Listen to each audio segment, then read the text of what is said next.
আলুগুলা খুব ভালোভাবে কষিয়ে নিয়েছে। এখন এই পর্যায়ে আমি ভেন্ডিগুলা দিয়ে দিব।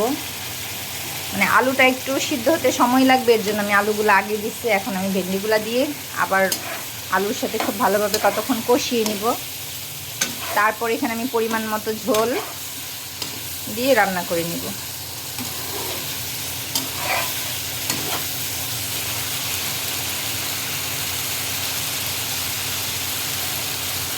এখন আমি এখানে পরিমাণ মতো একটু ঝোলের পানি দিয়ে নিব।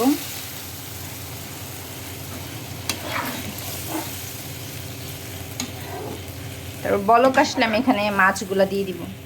এখন আমি আগে থেকে ভেজে রাখা মাছগুলা দিয়ে দিব, দিয়ে অনেকক্ষণ রান্না করব। আমি এখানে কয়েকটা কাঁচামরিচ অ্যাড করব। রান্না হতে থাকে আস্তে আস্তে।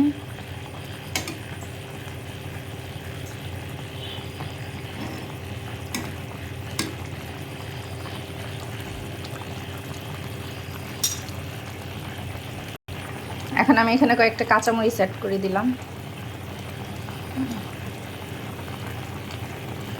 এখন ঝোলটা মোটামুটি টেনে আসলে আমার রান্না কমপ্লিট। রাতে আজকে মূলত ভেন্ডি আর আলু দিয়ে পাঙ্গাস মাছের তরকারি রান্না করলাম।